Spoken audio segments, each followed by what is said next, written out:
you want to save time and learn how to invest in real estate faster, go to investorthrive.com to master the sales process from our training so you can close more deals with less leads, even if you're only doing this part-time. Or if you don't know where to start and need help, give me a call at 385-398-9862 and let's chat. All right, what's going on, Jesse? How are you? What's going on, Nathan? Good to see you. Oh, dude, it's good to see you. Hey, man, it is an honor and a pleasure to have you on the Investor Thrive Painless Wholesaling Podcast. Thanks for coming and giving me the opportunity, bro. Dude, it's great to see you and talk to you again. It's been a minute. I still remember. It felt like just the other day when I first met you. Was that about a year ago or so? Bro, it was a while ago. What, dude? I think it was at the beginning of the year because I went down there. Dude, you've honestly had a pivotal like influence on my life, right? And we talked Thank you. for what, dude, like 20, 30 minutes or but you really helped me out. And let me kind of tell you why. You might not know, but let's get into this. So when I sat down with you and you were like, telling me about what you did and what you started, after we talked a little bit, you introduced me to Kyle, the affiliate guy. I Yep. started working with Kyle and just I've been doing the batch thing, because I love batch. I already use it, dude. I So appreciate you. Thank you great. very much. Yeah, great service. So you just put me in contact with a bunch of people who have helped me grow. So first of all, thank you. All right.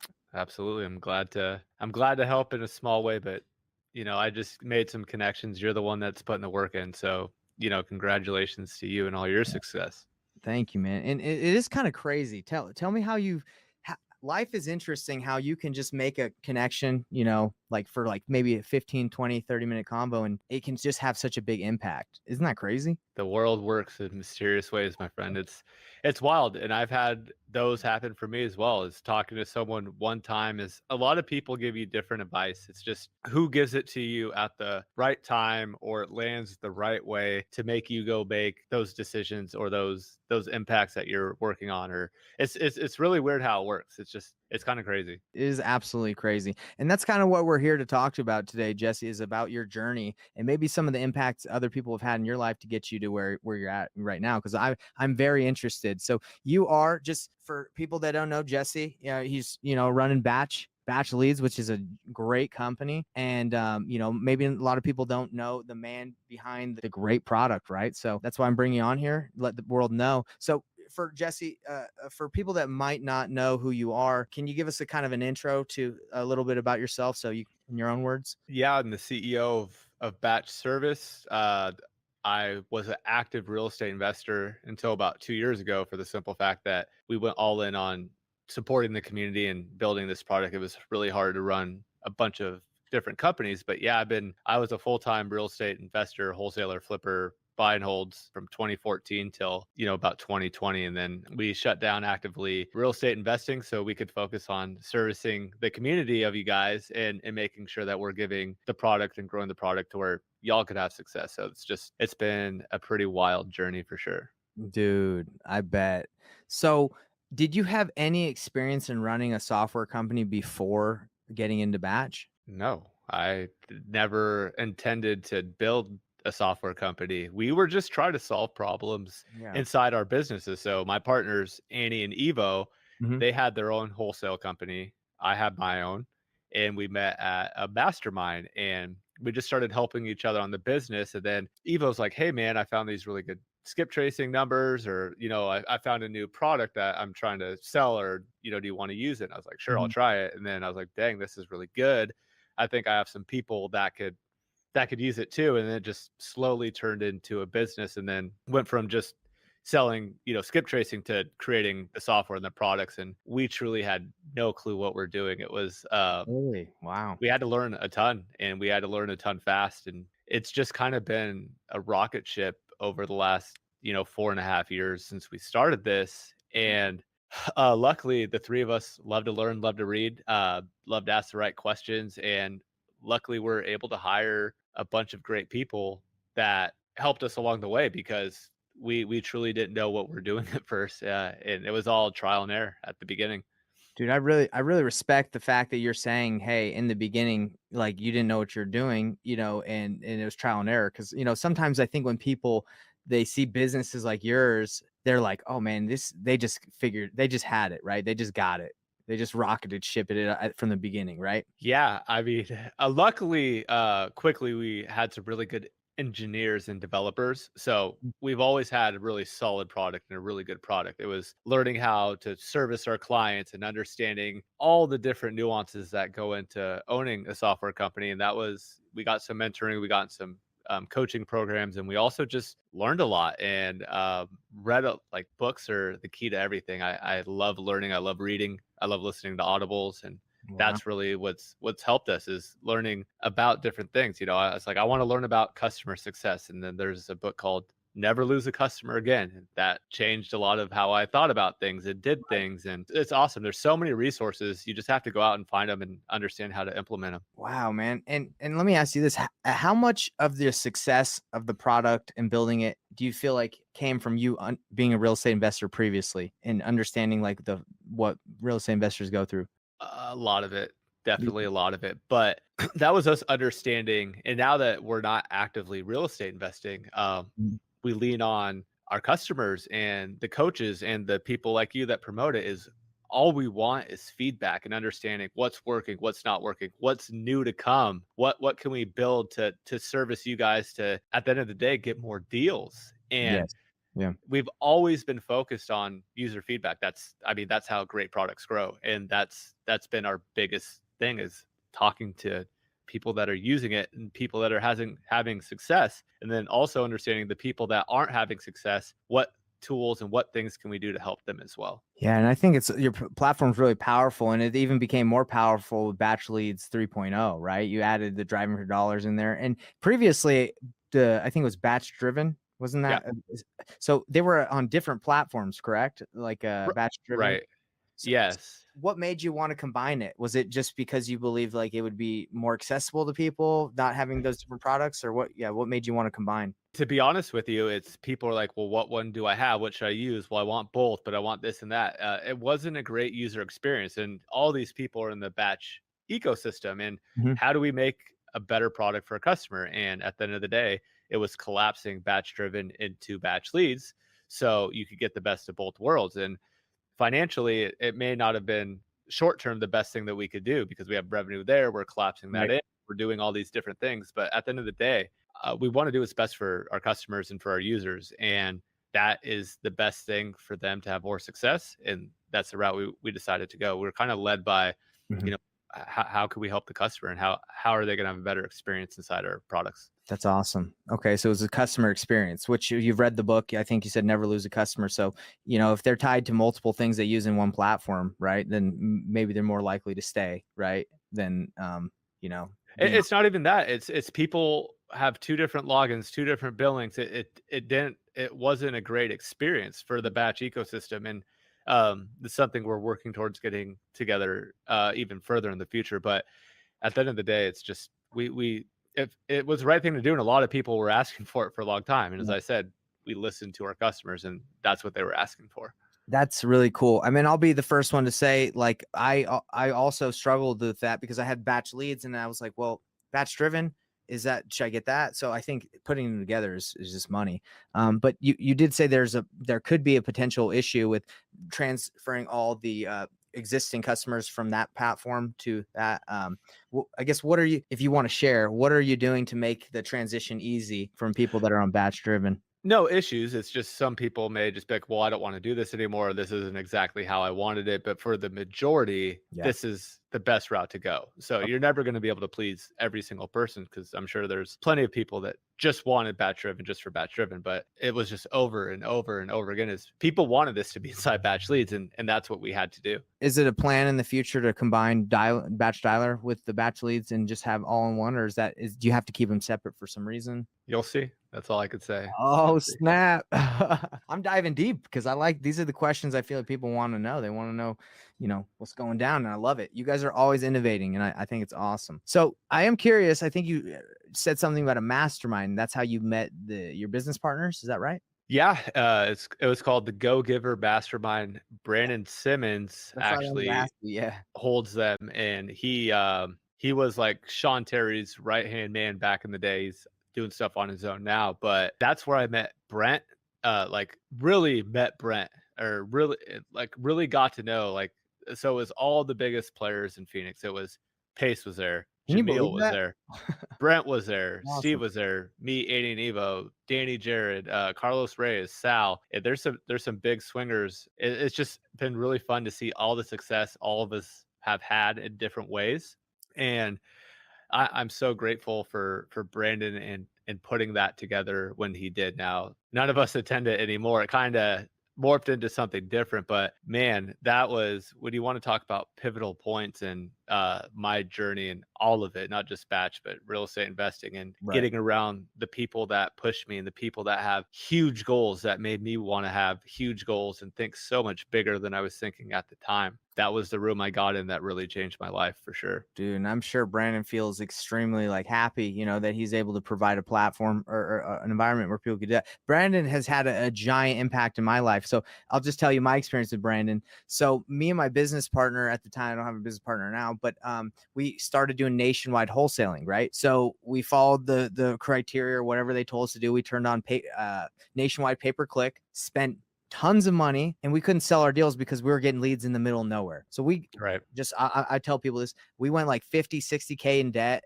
but we're like, hey, we think it'll work. And we went to Brandon because we heard Sean Terry at the time, like he was doing nationwide pay per click. Mhm. So we're like, maybe we're just doing it wrong. So we reached out, got in touch with Brandon before we talked to Sean, and we're like, dude, we're in mad debt. Like, I'm not an idiot. I just don't think there's something we're doing wrong and we just need help. So Brandon, we joined the six-figure syndicate with Sean, but Brandon personally coached me and my business partner without asking for a dime to help me Wow. out. He was just like, hey, I'll help you guys out. Once you guys get out, you can get me back. So he helped me.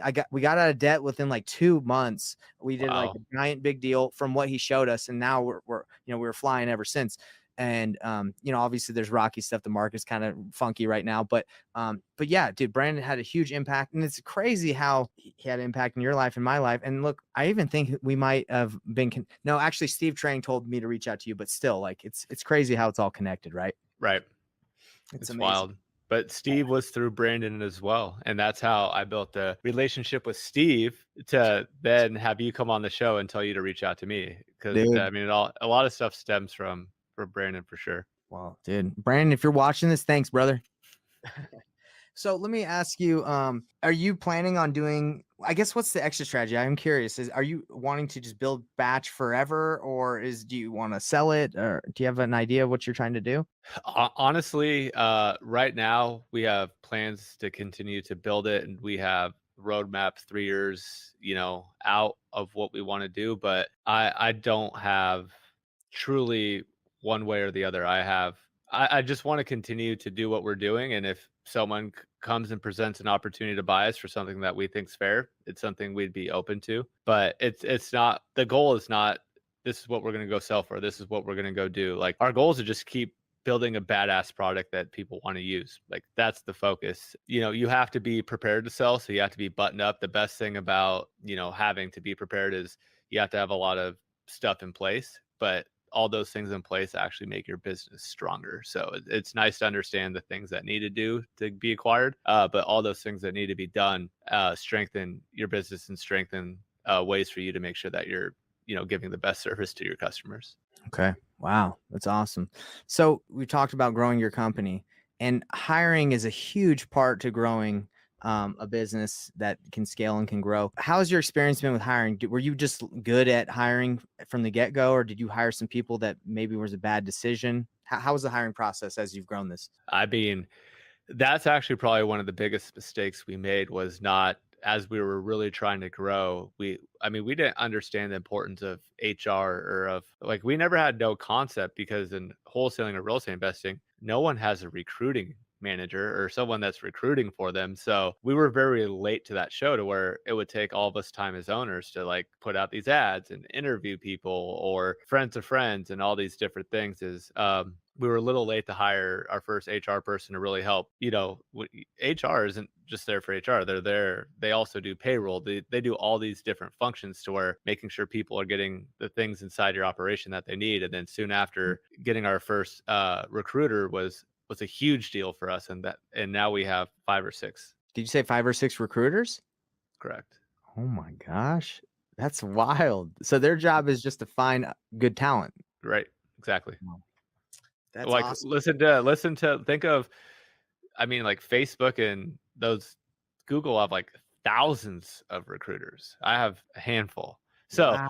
that's how companies grow is you need talent and you need to have people outreaching and it's not just putting something on Indeed and waiting for someone. People are actively sourcing different places and areas to try and recruit people and talent to come work for you. Yeah, so that kind of makes me think about I went to Arizona last week and I saw you at Batch. Well, you weren't there. I hope you're feeling better. You Yeah, all I'm right, good. brother? Yeah, I'm good. Okay. So, but I went there and my brother-in-law also lives, sorry, my cousin lives in AZ and he was telling me that for hiring, he works for Microsoft and he does tech sales. He like works for the government and all that stuff. But he says like with hiring, if you just like submit like an Indeed application, like they don't even care. It's mainly like recruiters, headhunters, and if you know someone, but they also don't want to bring someone that could give them a bad rap, right? So they're only like really getting the best people because the recruiter, like if a recruiter's just bringing in like terrible people, they're probably going to fire the recruiter, right? Right. No, I mean, each department has different criterias and their screenings, and I mean, it's wild how much goes into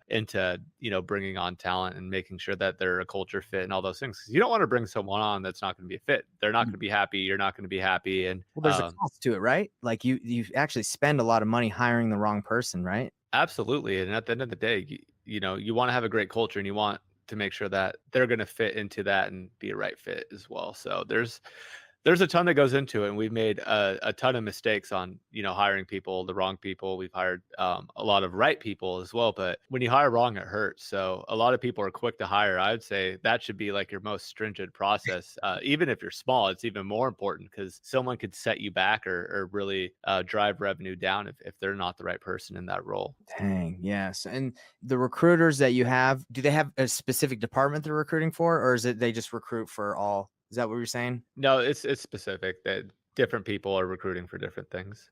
Okay. So tell me, I think when we met last time at your office, you talked about OKRs, and I've read the book OKRs. I have a couple books on it.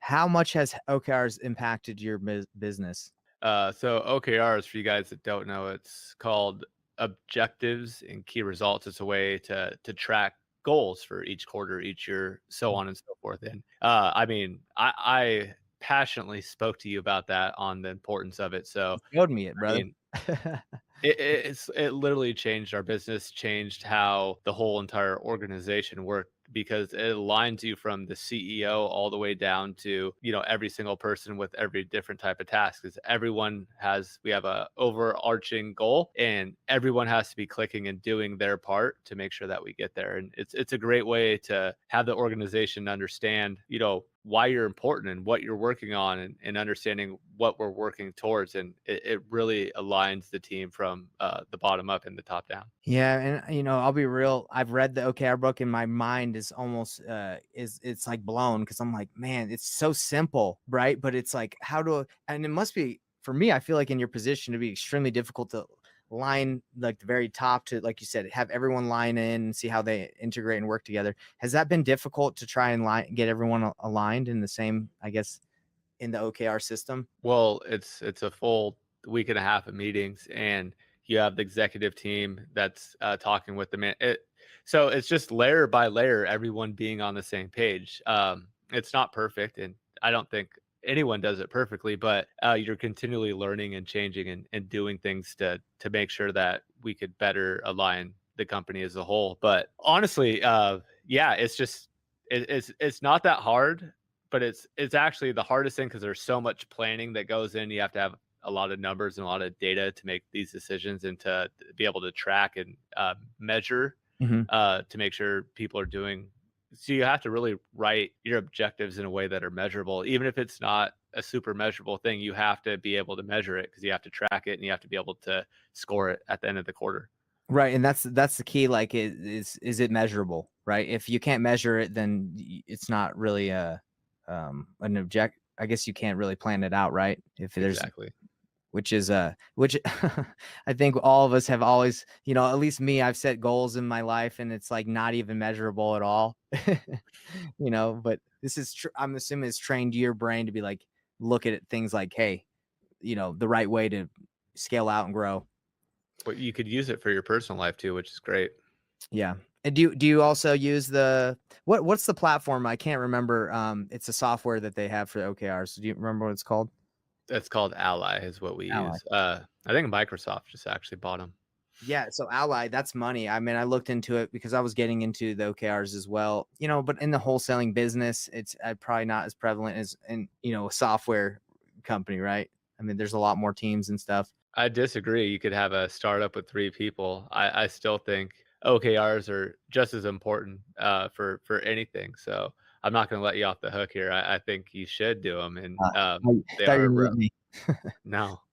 No, because it's just like, okay, let's start with your objective, right? Your Mhm. objective is to make X amount of revenue this quarter. Right. Who's responsible for what, and how do you get there, and how do you plan that out? Like, how is that any different than what I'm doing? You're right. I mean, you're right. Don't let me off the hook, man. I'm about to go get that sign up for Ally right now. You got an It's not affiliate link for him? I mean, there's all these different ways to do it.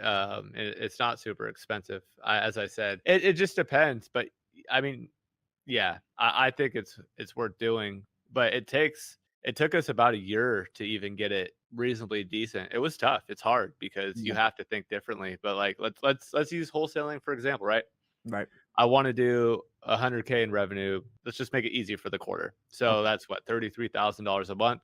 Mhm. So then you have to think about, okay, how many leads do I have to get? So you have to know your numbers, right? You have to know your numbers to do this. How many leads do I have to generate? What's the average cost per contract for each acquisition rep? What's my dispo rate, success rate of selling them? And Mhm. you're kind of reverse engineering then who's responsible for what. So let's say the marketing person, or that could be yourself. You could have a bunch of these roles, but you still have to have these roles. Is Right. okay, how many leads am I responsible for getting? Each different lead source, how many leads do I need to get? What's my budget? There's all these different things. And then just knowing your closing numbers for each different marketing source and then your close rate on Dispo, it shouldn't be very hard. And the thing is, if you exceed or miss that goal, you're able to go look at the prior quarter and make decisions and look at data and how do I improve that? Or where did we miss it? Did we miss it on the leads? Does it take a lot more deal or a lot more leads to get a contract? Does it take more contracts to sell to close? So on and so forth. It's almost a tool to track what you're doing, how you're doing it, and you Right. actually have to look and dive into the numbers. Well, it's really cool because it makes things predictable, right? Like, instead of just Exactly. like, "Hey, let's make 100 calls today and let's cross our fingers that we'll get a deal." If you break it down, like you're saying, you say, "Okay, hey, look, you're responsible marketing guy for generating 20 leads a day," for example. If he Right. generates 2, then that kinda slows down that's no one's gonna hit their goal, right? And I'm Right. assuming you have the same thing. It's like, "Hey, recruiter, if you don't recruit like 2 people this month or this quarter, like, we're probably not going to, hit it's gonna affect everyone else," right? Exactly. That's Exactly. awesome, and I love it. I think that's absolutely amazing to be able to, look at life as like, let's reverse engineer this stuff, right? And that's actually Exactly. what I teach now. It's called reverse wholesaling. My last name's Payne, so I call it painless wholesaling because I say the traditional way of wholesaling is very painful. Just Right. trying to get a deal and just find a buyer. So I say, hey, get a buyer, especially with the market shift. Find buyers that are actively buying 100%. and just go find them what they want. And I love Batch for that because, I'll call my buyer, Nate Worthen, for example. I'll say, yo, hey, Nate, where are you buying right now? And he'll say, look, Nate, me to say, hey, I'm buying in Indian Hills neighborhood, for example, 3 2s. So I'll go with Batch, search Indian Hills neighborhood, 3 2s, under 500,000. And I'll pull that list. And right there, I have a great idea. If I find a motivated seller or a deal, I already have a buyer there. I don't have to Right. blast this thing out, worry. And I think that's kind of the play right now for me, at least, is let's be a sniper instead of like a shotgun approach with the market the way it's shifting. I mean, that's I literally was on a podcast an hour ago and he said someone getting started. I was like, go find your buyers first and then go look for what they want because Yeah. now you have property sold. There's no point to go get something under contract and you don't have anyone to sell it to. You just did all this hard work for no reason Yes. whatsoever. It Yeah. makes no sense. We're on the same page. I'm preaching that like from the because what's happened over the last 2 years is property value skyrocketed, inventory was low, so anybody could get something and sell. But now we're going back to the old ways where it's like you need like your 10 to 15 solid guys where you can just make some calls and get a deal done. And that's what I'm doing, and it's working great. But I think some people just don't really know about this method, even though it's like the original way to wholesale, right? Yeah, I mean, I went to a Kent Clothier thing in 2014, 13. I mean, that's what he preaches. Dude, Yeah. reverse wholesale.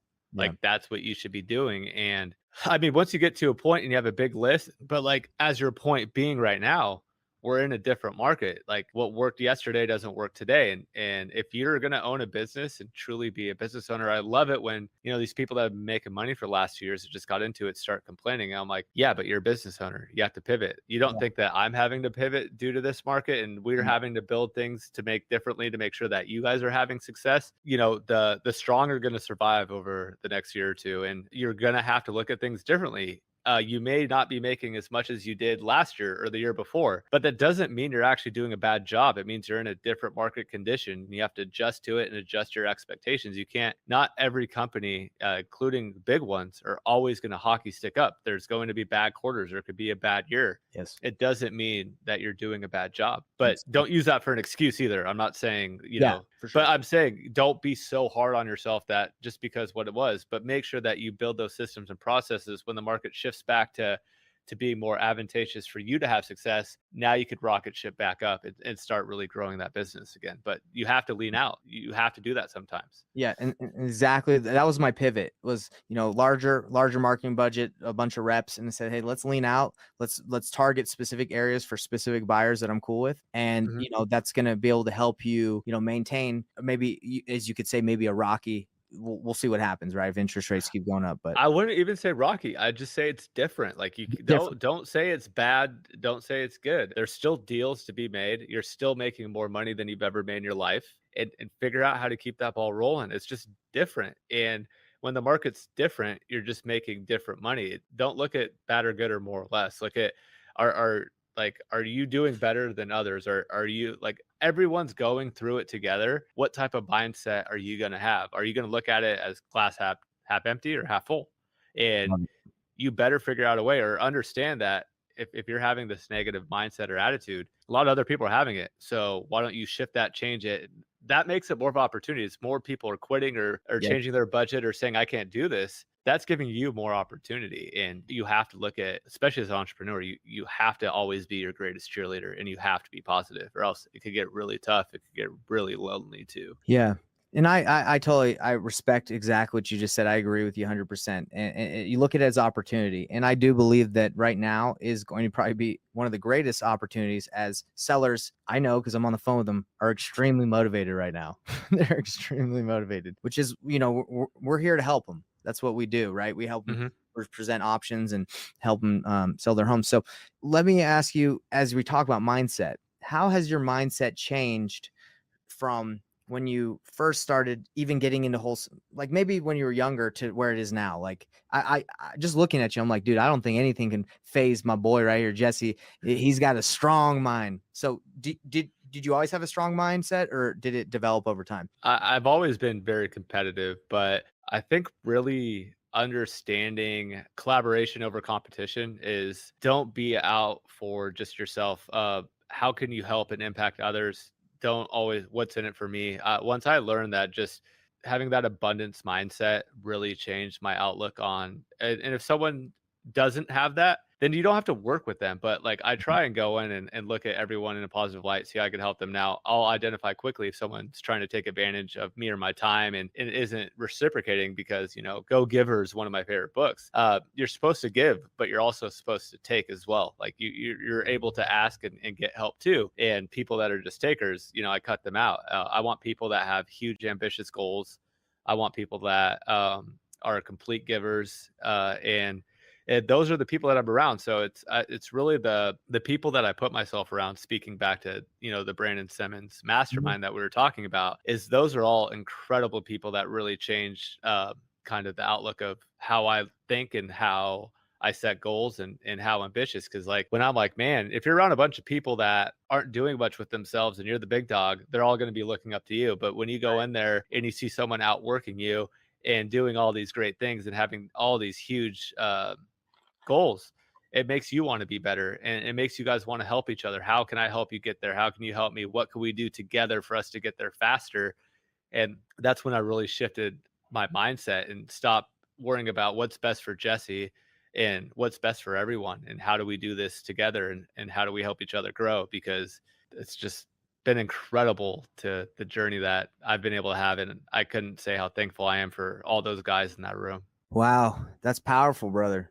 That's powerful. And I feel like the people can feel it that are watching and will watch this. Cause this is it, man. Like as I've been leveling up in my that's what I say, I'm leveling up, right?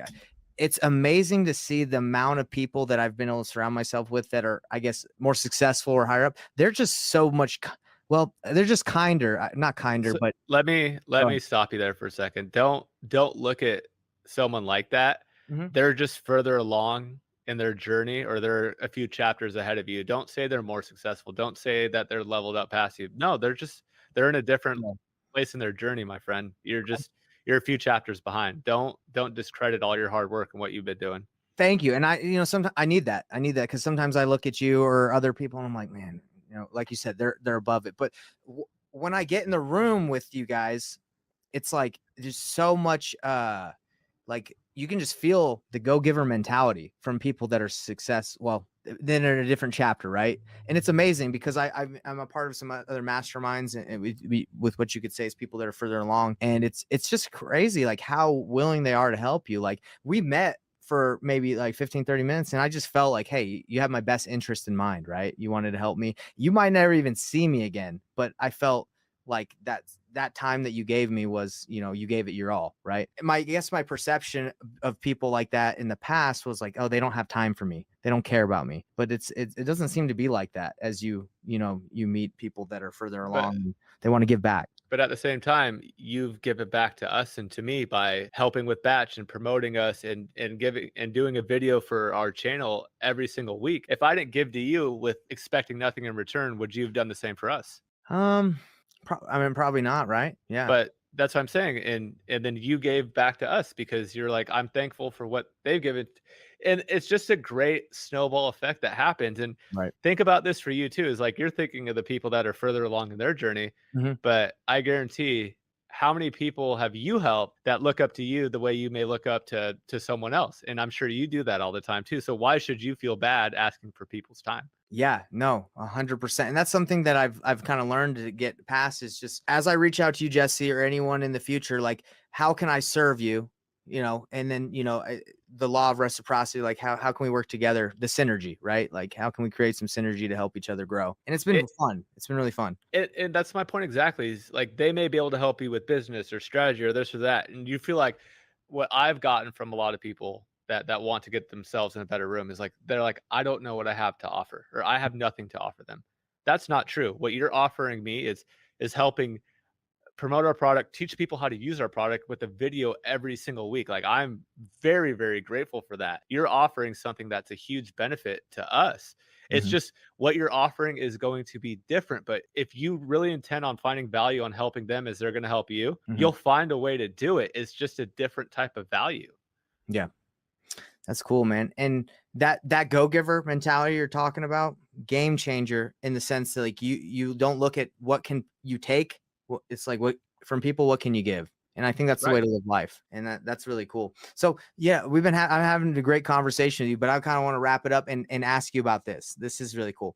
I went to your office. That thing is slick, man. That office Thank you. is sweet. Let me ask you, when you were 18 or 16 or whatever, younger, did you envision that you were going to have such a cool office one day? No, I mean, it took me a long time to really build my confidence. So like I mean, I didn't make more than $3,000 until I was 30 years old. So I have a very unique journey. I'm 37 today Mhm. and maybe it's like 28 years old, not 30. But I think my first six-figure year was I was my 30 was my first six-figure year, and Wow. Yeah. I guess when I was younger, everybody has hopes and dreams, but like, it never became a reality until, as I said, I'll go right back to that room over and over and over again. Is that room really did change how I thought, gave me confidence. It showed me I've had a lot of mentors show me what it looks like to be successful. It all starts with the people that you're around, and I wasn't around the right people. Once you get around the right people and you have the right intentions and you want to be successful like they do, or you want to be successful with them, they're going to push and push and push. But like the people you're around every single day influence you more than anything, you know. You know, what is it? The law of the five people you're around the most or whatever. Right. That's so you're saying that's true, 100%. Oh, so true. So true. But my circles change and it's gotten much smaller because what a lot of people don't know and what holds them back is you do outgrow people. It Mhm. doesn't mean that you have to hate them or talk down to them, but there's some people that you outgrow that shouldn't be a big part of your life anymore. And you can't feel bad for that because they're hindering your growth. If they're not willing to become a better person as you're becoming a better business person and just a better person in general and self-developing, you can't feel guilty for that. And that was something that took me a little bit of time to get over. But I think that's one of the biggest struggles for a lot of people is understanding that you don't have to say they're bad or talk down to them. Just you Right. have to just slowly push yourself away from them. And it's not that you can never see them, but they just can't be that influence in your life anymore that they once were, or else they're going to hold you back with negativity, or they're going to resent you, or it's going to turn into a thing. And I've went through that, and now I understand that that's just a part of it, and I don't feel bad. And at the same time, I'm not Yeah. going to talk ill or bad about them. I'm in a different spot, going a different direction you are, but it doesn't mean I don't want to see you or never talk to you Right. again. Yeah. It just means that we aren't where we once were. I mean, everyone's forever evolving, good or bad. Yeah, and it's just the amount of time that you're willing to give that, right? The amount of Yeah. time that you're willing to give those people. So, man, this has been an awesome opening conversation. I appreciate your time, brother. And honestly, that office again, it was slick when I went there. I wish I lived in Arizona so I could just hang out with you down there because that place is sweet. I was there and someone brought in donuts, and I was like, "There's donuts here. This is sweet." Because Yeah, I work in my it's office. a cool space. Yeah, dude, it's really cool. It's slick. It's like the Google kind of like how I would imagine Google to be, like of the, you know how it is. You're doing a great job, man. But anyway, hey, thanks a lot. We have some sweet comments coming in. I'm just going to show you at the bottom of the screen. We said, "Wow, guys, thanks for all this info, advice, and this conversation. Saludos, saludos." He's from San Diego. Then we got this guy saying, "This is so great. Thanks so much. I'm streaming this on LinkedIn. And we got Jacob Rosen. I barely get people from LinkedIn. So hey, thanks. Nice. Thanks for tuning in, brother. What else? Everything is very convenient now with all in one. So they're talking Nice. about the Yep. back. They love it. I'm glad. So yeah, guys, thanks for tuning in. I mean, there's tons of people saying that Jesse is the man. Love it. And yeah, you got fans. And guys, if you don't have batch leads, there's no reason not to try it out. It's literally 7-day free trial. Like it's a no-brainer. You literally can, Jesse, can't they just go and try it and then maybe pull some records and see how it works? And then it's just like, why wouldn't Yep. they do that? Right. Yeah, I mean, absolutely check it out. It's great. You know, someone will reach out, talk to you, see if it fits your business use case. And it's truly incredible product which help people get, I mean, I'm talking tens of thousands of deals have been gotten by using our platform. So it's pretty cool. Well, you got a bunch of fans in here. Let's go batch leads. All right. Well, hey man, we'll chat again. Hopefully, I'm gonna keep doing what I do. I'm gonna keep producing, showing people how to use batch and making those videos. Those thumbnails are hilarious, by the way. That every time I see the video, I'm like, man, they're just making me look funny. But hey, I love it. It's Yeah. probably, I'm sure it's Alex and Eddie over there, the creative guys in the studio with me. Yeah, they're having a good time. All right, man. Well, hey, again, pretty good time chatting with you. And if you need anything, I'm there for you. All right. Appreciate you, brother. Okay. See you guys. Bye, everybody. Thank you.